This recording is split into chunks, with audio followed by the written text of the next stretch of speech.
got a few goodies for the truck today. Got our battery hold down. This is all factory style parts, so hopefully everything bolts up just nice, because quite frankly it wasn't worth screwing around with time wise for making anything fit. Of course it's going to be a little awkward on the battery, but we'll just see what we can do with it. Especially these pieces there. That would have been way more pain in the butt than it was worth to try to make fit. No, there's a pretty thick coat of paint on here. It's almost rubberized. Interesting.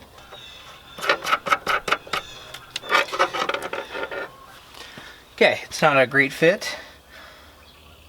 It has way more to do with the battery that I just decided to grab and get off the shelf, but I wanted a big one that fit in the space. So it's just the style of the top. If it was full width of the battery up here, this would be a good fit. Should probably just find something to do a little spacing with on this to make it fit better and actually properly hold the battery. I got these. They're actually just caps off of like a handlebar riser set, but they look to be about the right size. So get in here and set the battery down a little bit better. There, that tightened up nicely. Oh, now we don't have to worry about the battery going anywhere. It's a little concerning how tall these studs are, though. However, they got plenty of room up to the hood, so we'll leave that as is for now. But just want to make sure that battery's tied down. I also have a new ignition switch. There's a couple of different styles. Hopefully I got the right one.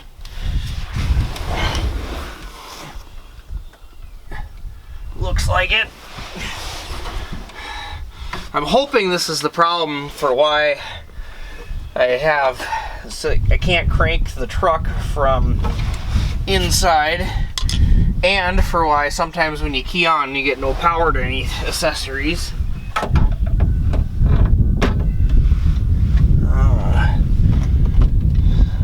Looks like there probably is a clip on there. I don't know. You try to take this thing out. Oh great, that's interesting.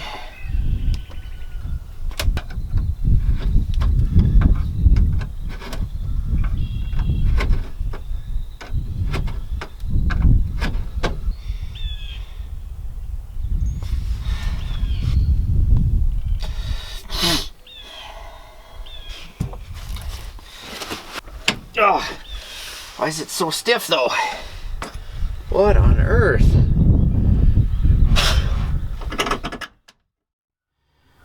Finally got it on there.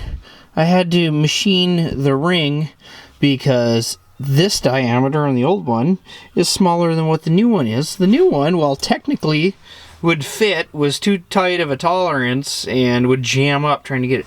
So now I've got this thing all scratched to heck, and we get lots of key on, still no crank. So that wasn't the entire problem.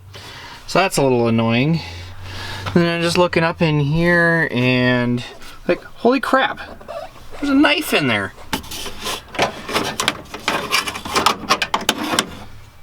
What the heck? Didn't even notice that before. Yep. Okay, how dumb is this? Change out the ignition switch and still no crank. Started chasing wires around. There's all the stuff plugged into the Duraspark that's not actually getting used. I unplug that stuff. I lose ignition for key on. Like, okay.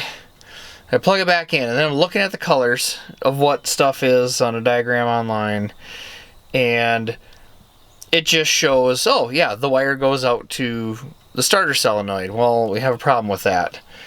And then I start looking at the other colors that I actually have, and it's like, well, okay, on this diagram it's showing a neutral safety switch. So now I'm wondering, can it be that dumb? And sure enough, it is. So, like, if this is nothing. Like, how simple and dumb is that? Just gotta kind of like wiggle the steering column around and then it starts. Like, this has been a lot of screwing around for something that's simple. Just crazy. Now that being said, I kind of really hate the whole wiring situation on this truck. Just the old crustiness of it, and then the fact that that DuraSpark needs to be plugged in, and yet there's wires going everywhere out of it, and they're all disconnected here and there, and I mean, there must have been something going on with the radio because that's laying on the floor, and there's stuff out of the dash, and this truck might be a really good candidate for completely rewiring.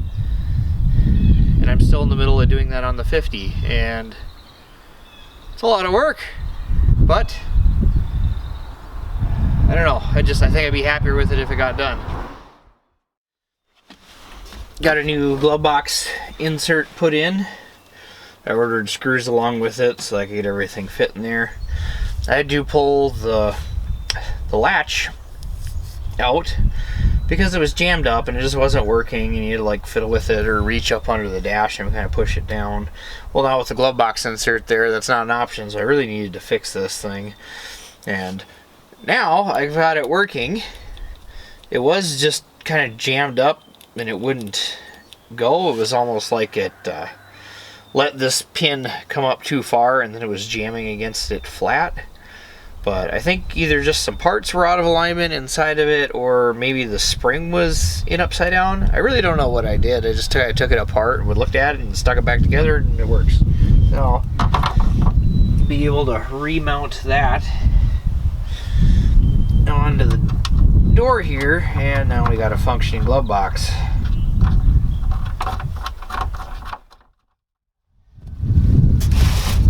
Well, the other day when I was looking around the marketplace, I came across some aftermarket headlight lenses. So we'll probably swap these on. If you know me very long or been somebody I've talked to at a show or something like there, I'm a firm believer in headlights are one of the best upgrades you can make to an old car. And these are still sealed beams on the truck currently, so by switching over, this gets us to an H4 style bulb. Really kind of how good it's going to be is going to be kind of a combination of the lenses and the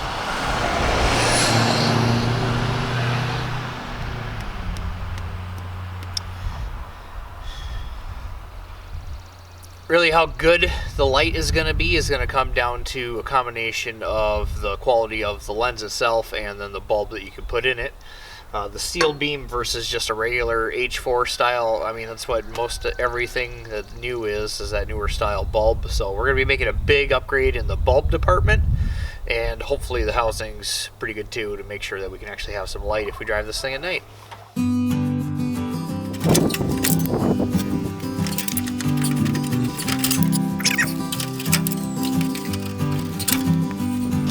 I guess we'll have to work and figure out which two they were.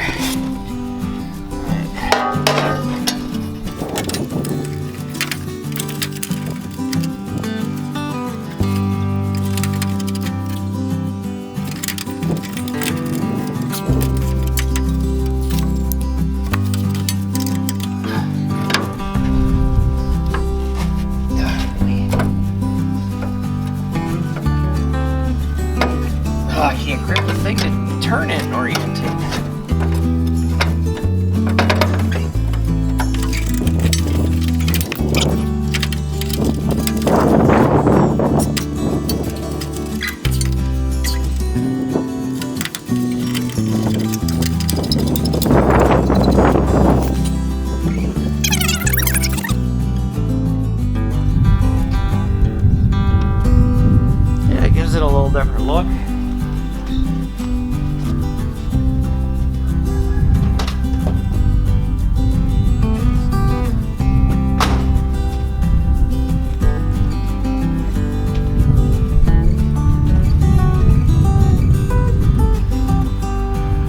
brighter by quite a bit.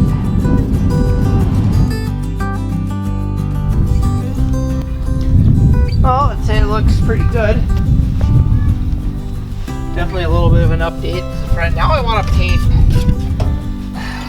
stuff and actually make the whole front end nice.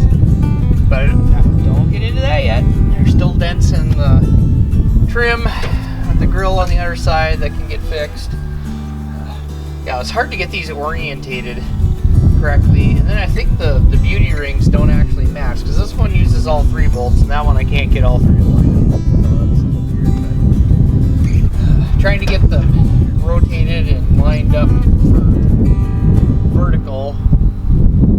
I don't know. They're both tilted slightly, but they're both tilted slightly out, so at least it matches.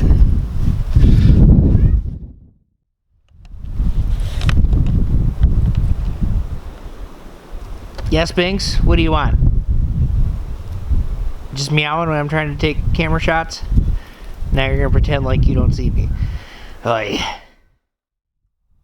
So I fought and fought to get that timing tab on there, and ended up breaking a bolt off in the cover, but there was enough sticking out to actually locate the hole, so I think we'll be all right. Fired this thing up again and checked the timing, and it was like 34 degrees at idle, which in my opinion is way too much. However, when I unhooked the vacuum advance, it dropped down to 14-ish, 13, 14 of initial with no vacuum advance kind of a thing, and I like that. That is the spot I like to be in. Rev it up to check the mechanical advance, it goes to around 34, 35, so it's like, alright, surprisingly I'm right where I wanted it to be. I must have been taking a really dang good guess about where that timing tab was supposed to be. However, I don't want that much vacuum advance, and that's part of the reason why on a built motor, which I don't think this thing's all that built, but a built motor is way more picky about that, and I don't like running a vacuum advance at all. However, this distributor appears to be an adjustable vacuum advance, so I'm going to run this thing in. Got it all the way bottomed out now, so now I'm going to start it back up and see what we actually have.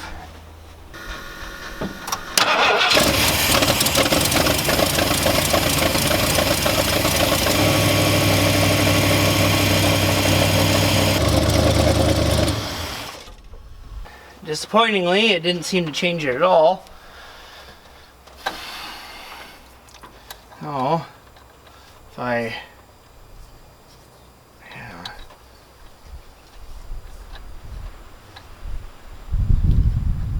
turn it a bunch the other way and hook it all back up, see what we got.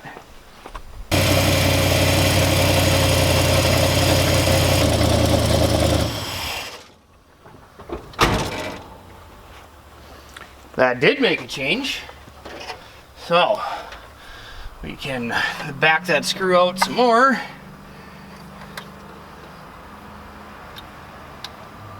We came down to like 29 degrees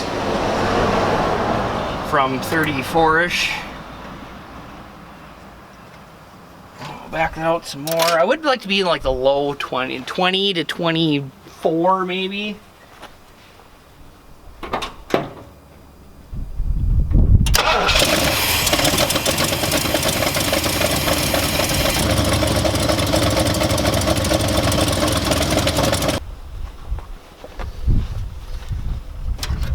Alright, that got me all the way down to about 18, so I put it back up to 21. I like where that's at. However, if you could hear it, it's not wanting, it's wanting to run a little bit rough at that RPM, like just revved up just a little bit, smooths it out. I don't know if that's just a air-fuel ratio issue with the dual plane or what's going on there, but I'll pull the air cleaner and turn the idle up a little bit to fix that. Taking that timing out should now make it run a little cooler too, especially during just normal driving around light cruise, because you're going to end up with mechanical advance as it revs up there. At wide open throttle, we won't have any vacuum, or we shouldn't anyway, and it'd be right at the 34. However, during, you know, light cruising, you're getting mechanical on top of that vacuum, especially when it revs up into your driving RPM ranges. So that's why, I mean, for it to be at 34 degrees at idle, and now we rev it up and we're adding some mechanical into that, we were probably ending up north of 40 degrees of advanced timing. And that's just too much. That's why it starts to run hot. So, like you noticed in the last video, we were driving around a little bit and talking about how, you know, it was running hot, but it was staying cool. Well, now I expect, if I take this down around the block again there, I expect it to be running at a lower temperature because we're getting that timing more in line.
That seems better. Oh, the exhaust leak though. That I don't even know if there's anything I can do about, really. I still got manifolds on it, but I got new gaskets. Just, it's a lot right under the hood. Alright, let's go do some truck stuff by getting rid of some of these old gas tanks and the suspension off the wife's vehicle. I got a couple gallons of not good gas. That stuff smells awful. But if I have to use it to get to the gas station, I will. Got to air up this tire, it's kind of low.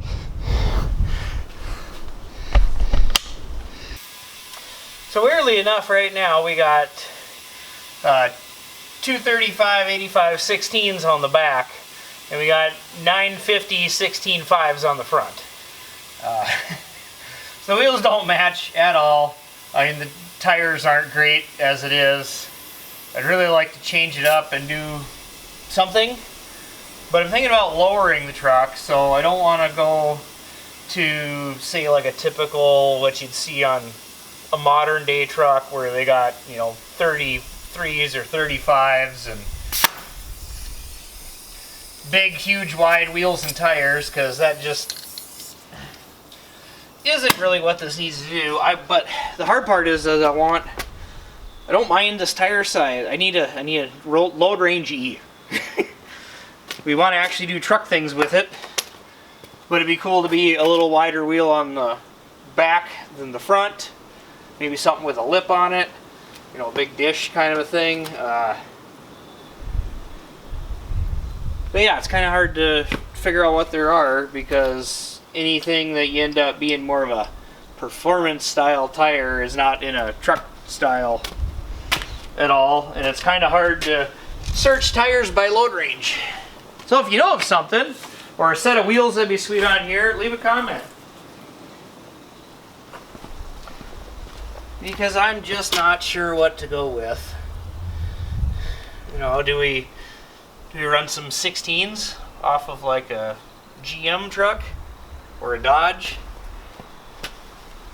I don't know, if I swap the front end and rear axle to say Super Duty stuff, that opens up a ton of wheel options, and it gets to more modern brakes, which would probably be why I would do it, not necessarily because of the wheels.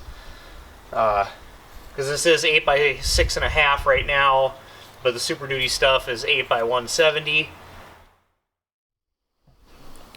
Yeah, and really, if we go Super Duty stuff, we could go all the way up to something like that. I don't necessarily care for those wheels on that truck. They're what came on it. I wouldn't have bought them myself, but it's also cheaper to just keep putting tires on it than buy a new set of wheels and tires.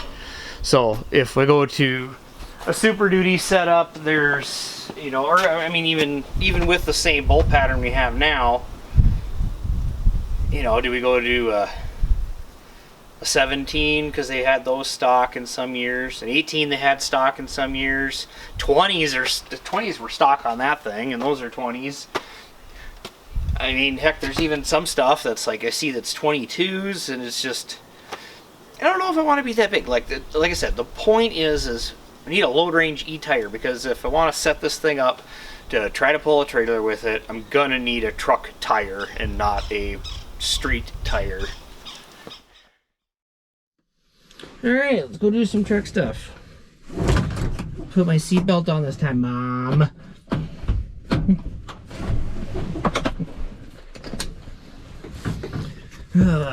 Sorry about the audio quality last time. It's just, this thing's kind of loud and rattly inside.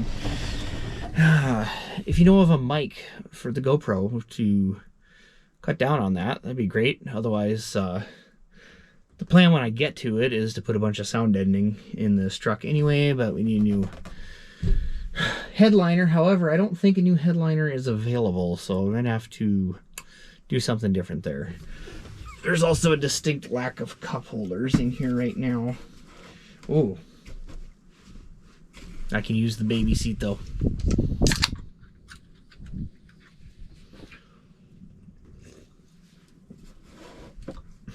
Yep. All right, let's see if we can make it to the gas station.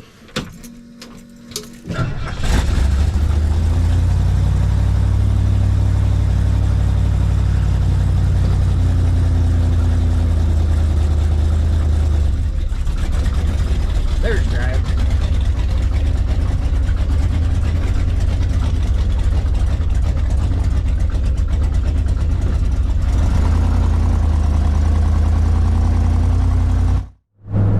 Well, to see she floats a little at 55, 60 miles an hour is an understatement. I don't know, like up to 45, 50, it felt normal, and all of a sudden it like found a good spot in the RPM where the power, like, it's driving nice, but the front end just got super light. Like, I'm fingertipping the steering wheel here, and I had to back off on the throttle to maintain. But I don't know, it's all right. I mean, you can tell it's revving up a little higher than I'd like, but I mean, what else are you gonna get with the 3-speed? Looks like it's still wanting to run at 206. I mean, maybe that's just what that sensor's reading, is that's going to be normal for this engine. I mean, it just seems a little high, but I mean, I've seen where sensors are just off, and I mean, it's a pretty cheap EFI kit. I mean, maybe it's just not that good of a sensor. The dash is reading kind of high too, but it's in the normal range. Oh, I got a hell of a brake shake. But it stops.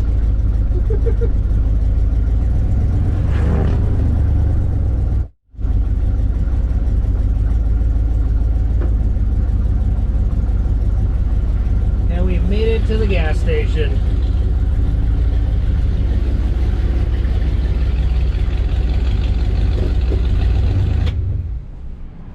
No problem.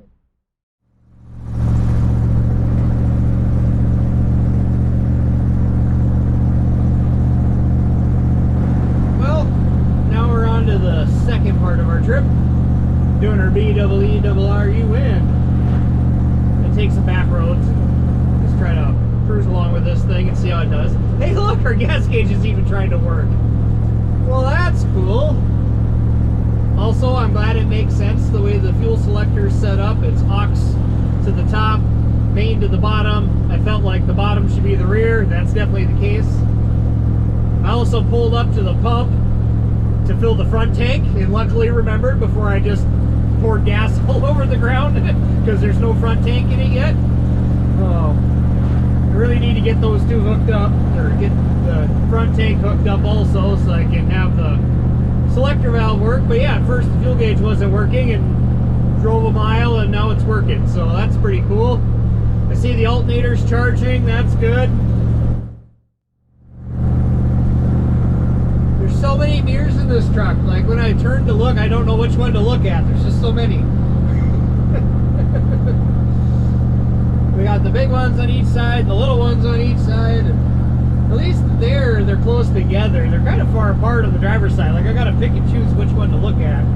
Should probably try to slide that out a little bit more and make it a little more natural to look in the mirrors. So.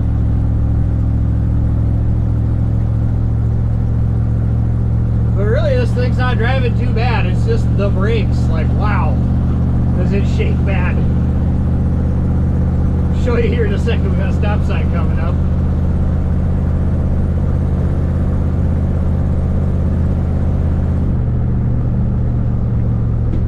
And we're shaking. That wasn't too bad. Maybe it'll get better. We'll have to wait and see.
Distance here.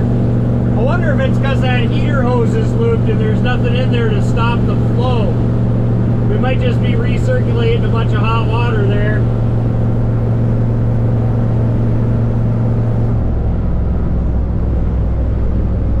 We'll get off the highway and switch back to some side streets. When I stop, I'll see if I can kink that thing.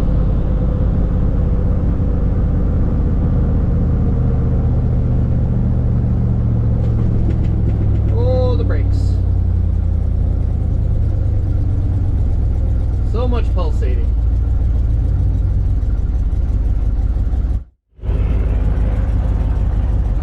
don't want to be stuck here. Come on, come on, come on.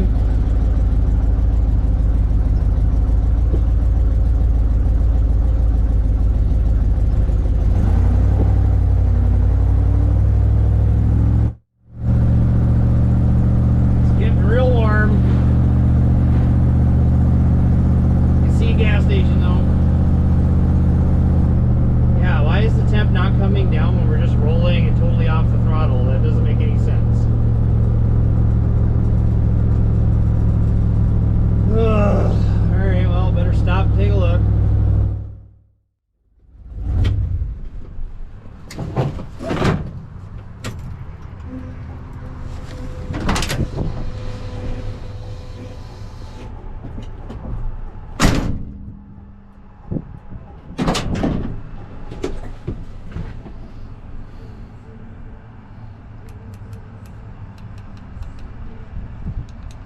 Fans on, but I don't hear fans. So, it's showing we got fans commanded on.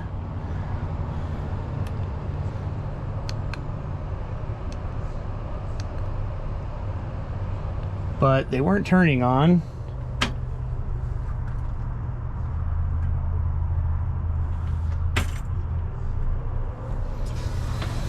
I don't know.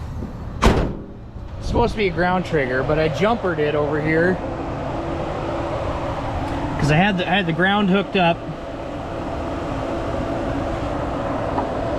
and then I got a positive wire. This fan that's supposed to be getting me a ground signal when it says they're on, but they weren't not on, and we just kept climbing in heat. So I just jumper wired it now. God, I hate the wiring in this truck. Did I say that already in this video?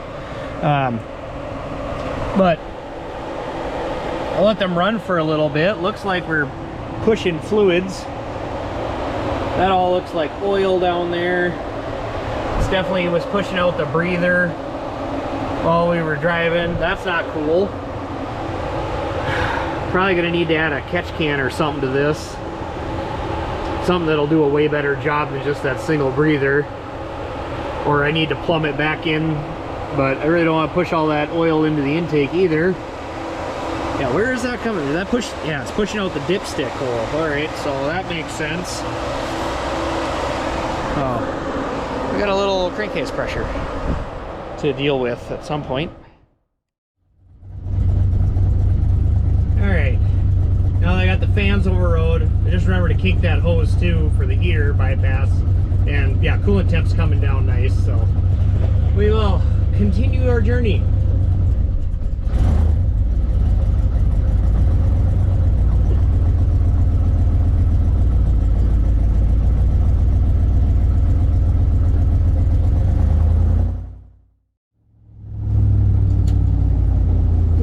Refreshments are acquired, so now if I break down I won't go thirsty.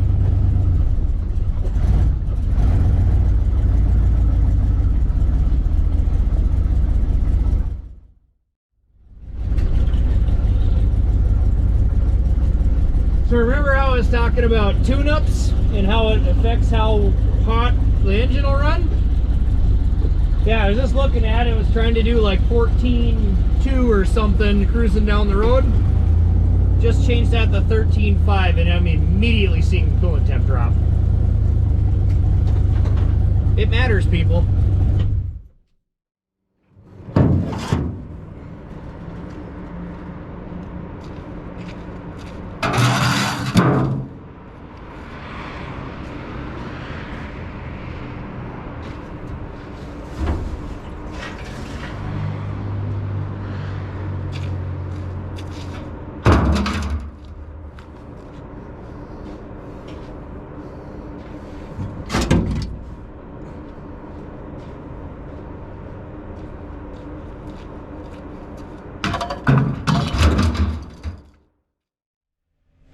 Hey Oscar, ready to go home? Oh, you got an eye boogie. There. Yeah, you ready to go home?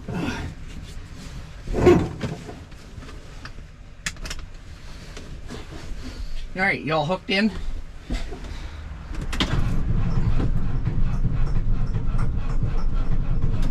Oh, if it's gonna start.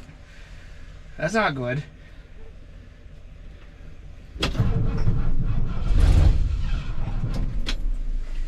That should unhook the fan for a second. Yeah.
Oh, we made it home.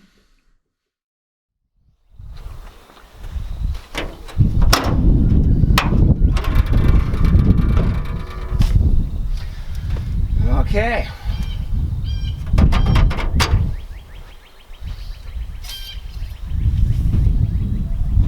Better go get a rag for that. It's hot too.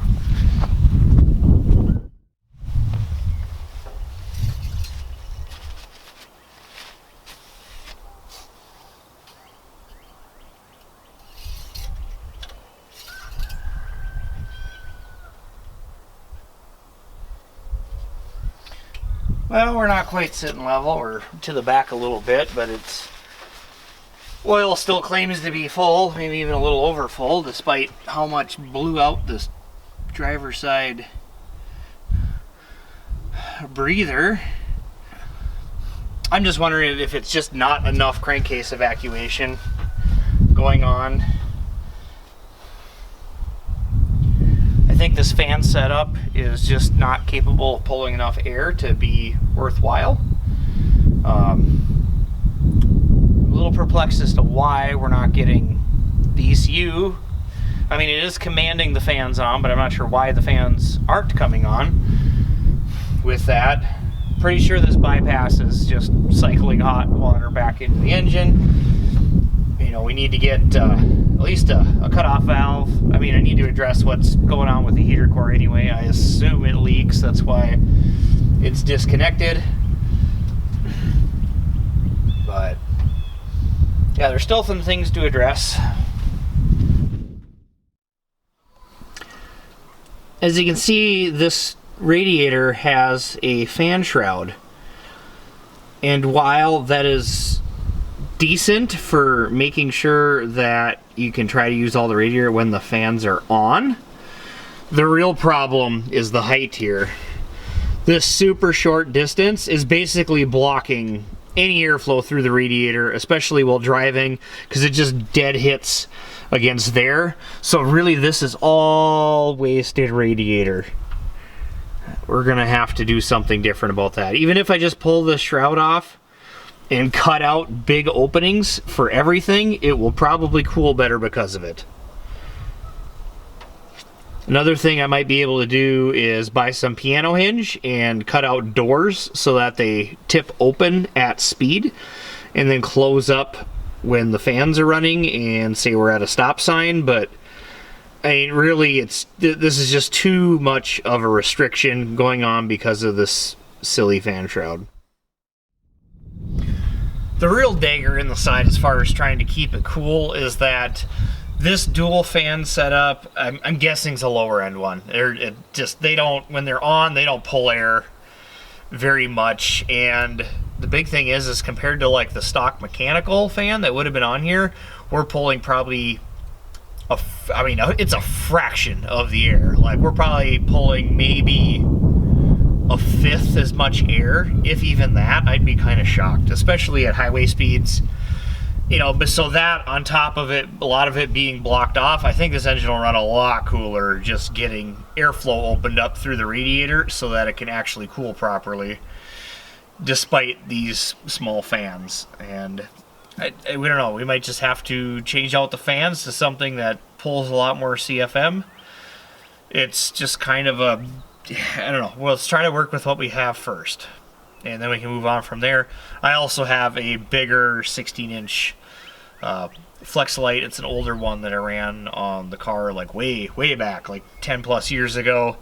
I'm betting even that single fan would pull more than these two dual ones do, and that's got its own little shroud kind of built onto it, so it doesn't block a whole bunch of the radiator when it goes on. And I mean, maybe that's what we end up doing, but that one's also a bit thicker. It should still clear the pulleys on here, but I'll just start by reworking this radiator shroud, but we're not going to get to that today.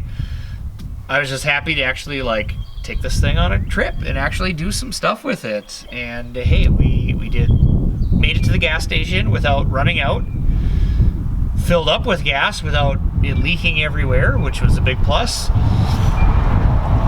We Made a BWERRUN. We did truck things by dropping off some scrap at the recycling center. And then we picked up Oscar and came home. And it made it. I mean, it was a little sketchy there at the end, but we made it.